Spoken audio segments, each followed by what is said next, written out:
come together with activists, authors, elders, and wisdom keepers, over 30 leaders in all, in one place in this profoundly co-creative moment, a time when people of all traditions and races are being called to come together to explore and rediscover what it means to be human, and to reorient to this new cycle. Almost universally, ancient texts and traditions tell us that we're living an extraordinary time in the history of our civilization and the history of Earth. For the bulk of my adult life as a scientist, I have done my very best to understand precisely what our ancestors were telling us for over 5,000 years through their temples and texts, through the traditions, the spiritual traditions that they left for us. They were telling us something in their language that affects us in our time today. But the question is what? What did they know that we've forgotten? And how can our understanding of their traditions really benefit us in our lives today? I think that all of us have this longing to know and to understand the great mystery. And I think, and I feel, and I know in my heart that we look around us and sometimes we don't know how to translate that longing. But it's very simple, because everything we want to know is right here. This is the key. The heart is the key to that mysterious language. It's allowable in adolescence to refuse dialogue. It's allowable in adolescence to not want to lose your power to the greater power. But that's adolescent behavior. Our politicians should know better if we're to build a peaceful culture of peace in our societies. We have to have dialogue. We have to have responsible dialogue. We have to engage even when we feel threatened by it. So permissible for adolescents, but too many adolescents in politics these days. There's a whole bunch of trivia that a person carries with them on a daily basis that it's basically just trivia, but it occupies the memory. It occupies the hard drive, if you can use that metaphor. The whole notion about tacit infrastructures is to try and clear the table.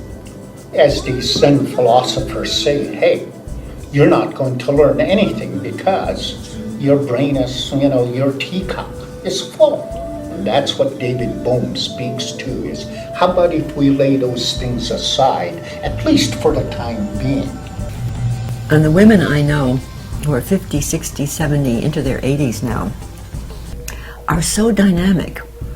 And they're a new phenomenon. We didn't live this long before.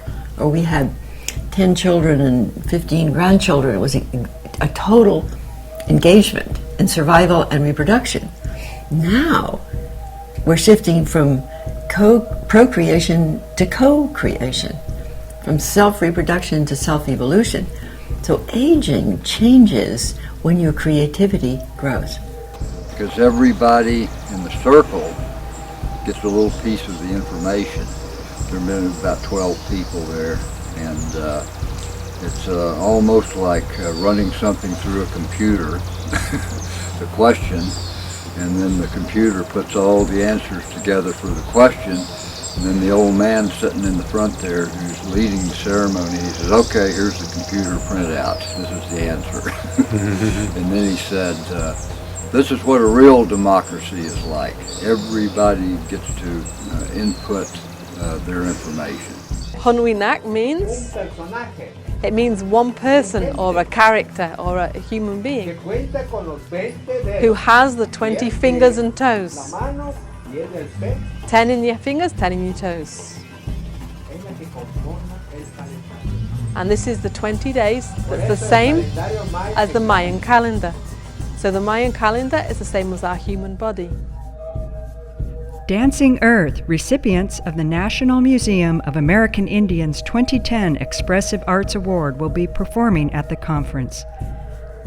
The following presenters will also be contributing to the event.